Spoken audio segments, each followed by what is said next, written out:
Sensor update. Sensor update. It's interesting that you say that with that level of pressure that you put on yourself now. With that kind of pressure, how does it feel knowing you have a Bob Marley collaboration? When you get that email, that text or that phone call and they say, listen, it's Bob Marley next, you know. So Stir It Up is what I did with him. What's that like for you mentally? For what I said about how hard I go on myself, when we had the email or the conversation, I almost passed it on, not just out of respect. I felt that I was not worthy to lay my vocals next to the legend.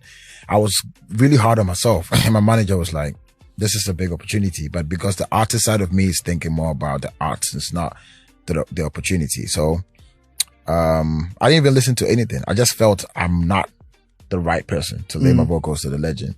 Then they sent the record and we opened his vocals. This is his real vocals, like when he recorded it. And then when I was listening to that in the studio, you know, I captured it on camera. It was like very spiritual at that moment. And I think I did like 4 verses and I had to choose the right one. You know, everything I say, I'm like, I'm saying something next to Bob Marley. Like, it feels like me and him in the booth. Like you can't. There are a few people that I feel like that when I work with them. The man that inspired me to rap or rap for, he's a rapper. He's never cursed.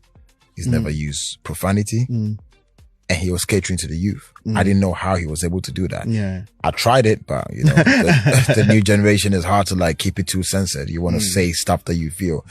But that's what I respect about him. So anytime I'm about to work with him, I sit down to sieve every line. If every line is like out of what his brand stands for. So that's the same feeling I have with Bob Marley, the legend. But it's then, like you're entering that person's arena. Exactly. So I have to. And then we all know that at this point, it's even disrespectful to bring him into my arena though, because the work he's putting in, we follow.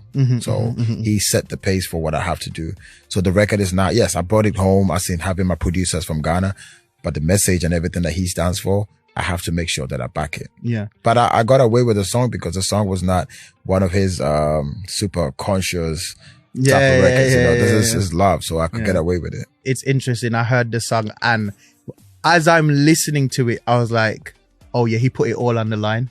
You know what I mean? Like there's something when you listen to the verse and he just literally said to me, yeah, he made sure he left no room for error.